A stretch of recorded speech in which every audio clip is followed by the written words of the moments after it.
Serrault pour le MODEM. Bonjour. Merci, Monsieur le Président, Monsieur Vidal. Dans un rapport publié fin 2019, l'ancien secrétaire d'État, M. Mounir Mahjoubi, a estimé à peu près à 8 000 le nombre d'emplois détruits par Amazon et a établi qu'un emploi créé chez Amazon entraînait la suppression de 2 emplois dans le commerce traditionnel. C'est une critique récurrente adressée à Amazon et une réalité que nous pouvons nier. Le 18 novembre dernier, à l'occasion d'un entretien sur France Inter, vous avez démenti les chiffres de l'ancien ministre et affirmé qu'en France, 130 000 personnes vivaient directement ou indirectement de l'activité d'Amazon. C'est sur ce sujet que je souhaite justement vous interroger. Je souhaiterais que vous m'expliquiez dans le détail la part des produits français dans votre pourcentage de vente. À combien de PME françaises travaillez-vous?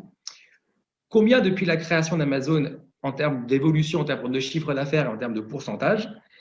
Comment valorisez-vous vos ventes de produits fabriqués en France sur votre site Internet? Par ailleurs, avec une part d'embauche de travailleurs intérimaires toujours plus croissante, sans compter les auto-entrepreneurs et des contrats de courte durée, la multinationale a fait de la précarité de l'emploi son principal socle de profit. Aujourd'hui, en raison de la crise économique, le taux de chômage des jeunes avoisine les 20%. La précarité de l'emploi est donc devenue un réel fléau chez les jeunes Français sur l'ensemble du territoire, car elle touche de plus en plus la moitié d'entre eux. Aussi, quelles mesures allez-vous mettre en œuvre pour lutter contre cette situation à l'échelle de votre entreprise? Et comment allez-vous valoriser le contrat de travail des jeunes embauchés afin de réduire les contrats précaires qui empoisonnent le marché du travail chez les jeunes en France? Mon dernier point, en France, la France a pris des engagements climatiques ambitieux avec les accords de Paris. Au regard de l'importance d'Amazon sur le marché français, des mesures écologiques fortes doivent être engagées. Pour la seule activité de stockage de données, l'émission de gaz à effet de serre d'Amazon s'élève à 55,8 millions de tonnes. C'est bien l'équivalent d'un pays, celui du Portugal. S'agissant du transport, votre émission de tonnes en CO2 annuelle serait comparable à celle de la Bolivie, 18,87 millions. Quel levier comptez-vous actionner pour répondre à cet enjeu?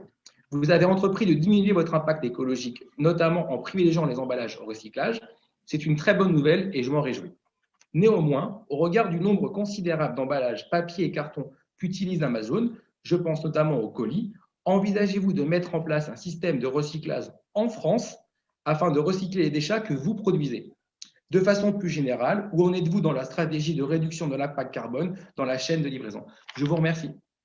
Merci. Et je précise que Mounir Mahjoubi, notre collègue, je pense, est en ligne. Donc, puisqu'il a été cité, je me permets de le mentionner. Monsieur Potier, pour le groupe social.